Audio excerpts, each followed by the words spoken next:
Hello friends, आज बात करते हैं एकोनाइट मॉन्क्स फूड के बारे में।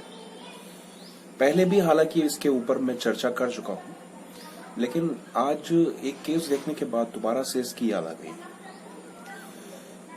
डॉक्टर हैनीमैन एकोनाइट के बारे में मैंने पहले भी बताया था कि कह चुके हैं कि शॉर्ट एक्टिंग रेमेडी, ये छोटे समय तक काम करने वाली और एक्यूट इन्फ्लेमेटरी रेमेडी है।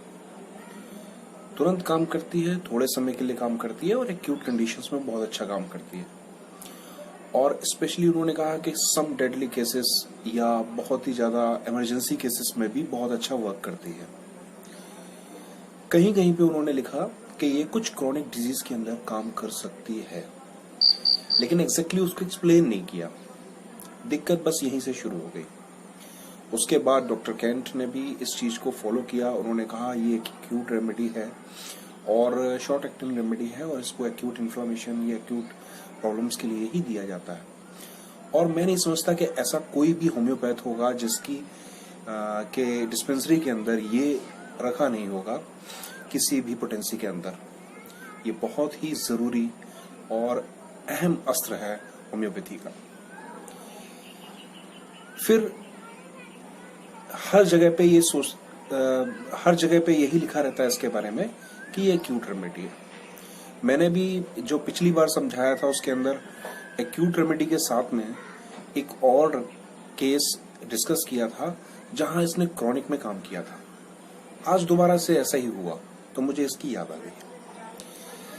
तो डॉक्टर कैथ इसको और एक्सप्लेन करते हैं और उनके दिमाग में ये बात फिट हो गई थी कि आखिरकार ये क्यों क्रॉनिक के लिए काम नहीं कर रही है या किन क्रॉनिक्स में ये काम कर सकती है।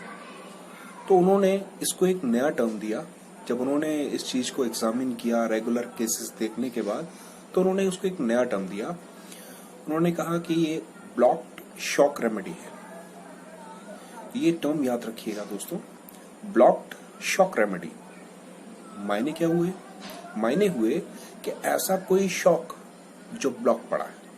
जैसे कि मैंने आपको पहले भी बताया था कि एमनोरिया फ्रॉम फ्राइट के अंदर एक केस बताया था। उसके अंदर लेडी को एमनोरिया मतलब मेंसेस स्टॉप हो गए और बिकॉज ऑफ वन फ्राइट। तो ऐसे ही कोई शॉक जो उसके अंदर दबा हुआ पड़ा है और वो इसको क्रिएट करता है। तो अभी हाल फिलहाल में मेरे पास एक केस आया। एक सज्जन है लगभग 38-39 ईयर्स के और पिछले 2 महीने से बहुत ज्यादा बीमार हैं। वैग ऑफ सिम्टम, दुनिया भर के सिम्टम उनके अंदर भरे हुए हैं। पहले उनको रेस्टलेसनेस थी, सांस लेने में दिक्कत थी, उसके लिए दवा चली। फिर उसके बाद उनके पेट खराब रहा, सिर दर्द रहा, उसके लिए दवा चली। ये सारी चीजों की दवा वो समय समय पे लेते रहे। और खास बात यह है कि इन्होंने होम्योपैथी ही खाई है। और दूसरी चीज जो इनका एक इम्पॉर्टेंट सिम्टम था जो लगभग सभी होम्योपैथ्स ने कवर किया, दैट इज उनके अंदर एक फ्राइट बैठा हुआ था कोरोना को लेकर।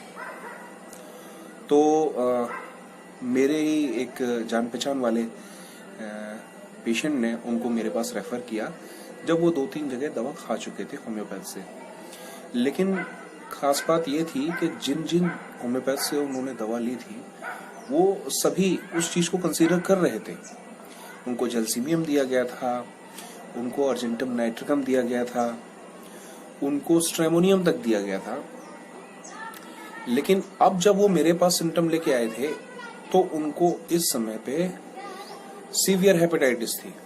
Severe hepatitis with SGOT SGPT level 150 और 250 के बीच में था।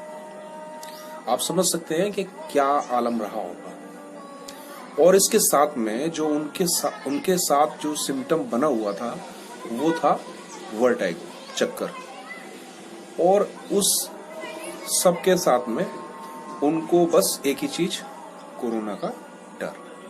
तो यहां मैंने सोचा कि ये कहीं ऐसा तो नहीं कि ये शॉक ब्लॉक हो गया।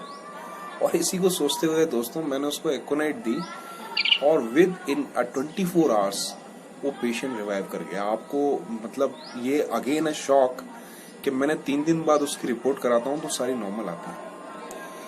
तो ये सर, ये इसीलिए बहुत ही इम्पोर्टेंट और बहुत अच्छी रेमेडी है। और कुछ बातें इसके बारे में मनीष भाई आप भी बताएंगे। तो भैया जैसे एकोनाइट के बारे में कुछ चीज़ें ऐसे मैं शेयर करना चाह रहा हूँ। एकोनाइट एक तो इसके बारे में एक बात है कि एकोनाइट को हम लोग एक्यूट मेडिसिन मानते हैं। हनुमान सर ने कहा कि ये बात सत्य है कि ये एक्यूट मेडिसिन है, लेकिन इस मेडिसिन को एज ए एसेसरी रेमडी का मतलब है सहायक रेमडी के तौर से यूज कर सकते हैं, जो बहुत ही मोस्ट ऑब्स्टिनेट केस हैं जहाँ पे टेंशन ऑफ ब्लड वेसल्स है, उनको रिलैक्स करने के लिए आप इसको दे सकते हैं। हनुमान सर ने प्रूविंग में भी बोला कि ये इसका जो डोज है वो 48 आवर तक रहता है। इसका एफएक्स जो एक्शन है उन्होंने बोला 48 आवर तक रहता है, लेकिन उन्होंने ये बात कही है बहुत स्मॉल डोज के बारे में। ठीक है, तो उन्होंने कहा कि इसका एक बहुत स्मॉल डोज लेकिन उन्होंने कहा कि इसको आप एक क्रॉनिक में भी यूज कर सकते हैं एसेसरीज के। और एक चीज़ जो है हम लोग इसके बारे में कि ये बहुत सेंसिटिव रेमडी है, प्लांट रेमडी है, ये भी जोक्स को लेके बहुत सेंसिटिव रहती है। जैसे भैया ने भी टेरर के बारे में बात की है, तो ये जैसे अगर कोई कह दे कि अरे अरे देखो तुमको कोरोना ना हो जाए, अगर तो वो बात भी इसको हर्ट कर सकती है। उस बात को लेके भी डर सकता है, उस बात को लेके भी ये डॉक्टर को फ़ोन कर सकता है, क्योंकि वो उसके लिए मजाक नहीं है, उसके लिए बहुत सेंसिटिव है। तो हालांकि ये बात जो है can not take a joke जो है ये रिपर्टरीज में नहीं दी है, लेकिन ये बात प्रूविंग में अच्छे से आई है कि एकोनाइट जो जोक्स को लेके भी डर जाता है, जोक्स को अलग गलत तरीके से लेता है। डर जाना वर्ड मैंने इसलिए बोल दिया कि टेरर की बात चल रही थी, अभी भैया बता रहे थे कि ये टेरर प्रोड्यूस करती है। तो एकोनाइट को बहुत ध्यान से प्रिस्क्राइब करना है, बहुत अच्छी दवा है, मैंने भी कई बार प्रिस्क्राइब की है, बहुत अच्छा रिजल्ट है। तो एक तो क्रॉनिक एक्यूट तो है ही है, क्रॉनिक में भी आप ये यूज कर सकते हैं। और एक सेंसिटिविटी है कि वो किसी भी चीज़ को बहुत ही मगर हंसी मजाक भी कर रहे हो तो उसको गलत तरीके से लेता है।